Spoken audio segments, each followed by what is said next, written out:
Toutes les informations et l'essentiel de l'actualité haïtienne, tous les jours sur Juno 7.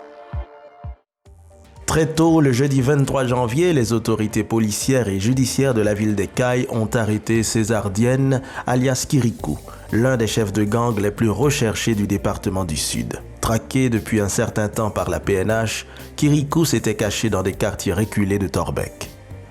Moins de 24 heures après la destitution de Maître Claudie Gasson à la tête de l'unité de lutte contre la corruption ULCC, le pouvoir exécutif a désormais les yeux rivés sur le parquet de Port-au-Prince. En effet, le ministre de la Justice et de la Sécurité publique, Jean-Roudy Ali, a décidé de mettre en disponibilité le procureur général adjoint près le tribunal de première instance de Port-au-Prince, Maître Souvenir Gentil.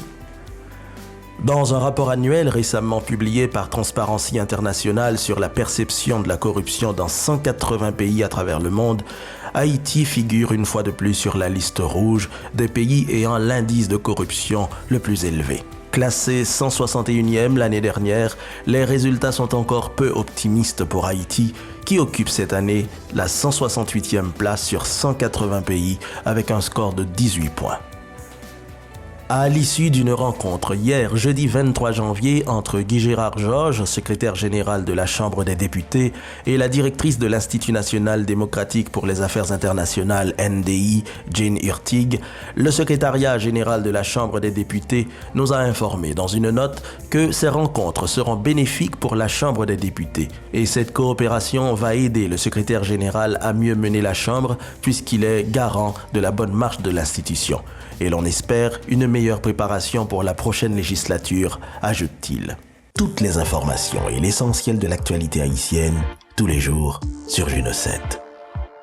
Pour la énième fois, l'ambassade des États-Unis à Port-au-Prince prodigue des conseils à tous les Haïtiens qui seraient enclins à risquer leur vie dans des voyages clandestins et illégaux. Les voyageurs sont soumis à de nombreuses formes d'activités criminelles, notamment l'exploitation sexuelle et le trafic d'êtres humains.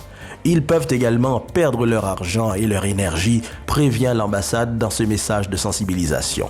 À la fin du spot, les États-Unis réitèrent leur engagement à travailler aux côtés du gouvernement haïtien pour continuer à œuvrer en faveur de la sécurité et de la prospérité en Haïti.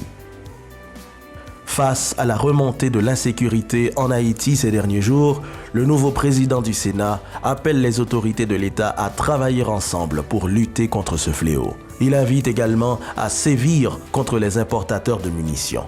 L'élu du Sud invite ainsi l'exécutif et le Conseil supérieur de la police nationale, CSPN, à mettre en place des stratégies pour réduire considérablement les effets de l'insécurité.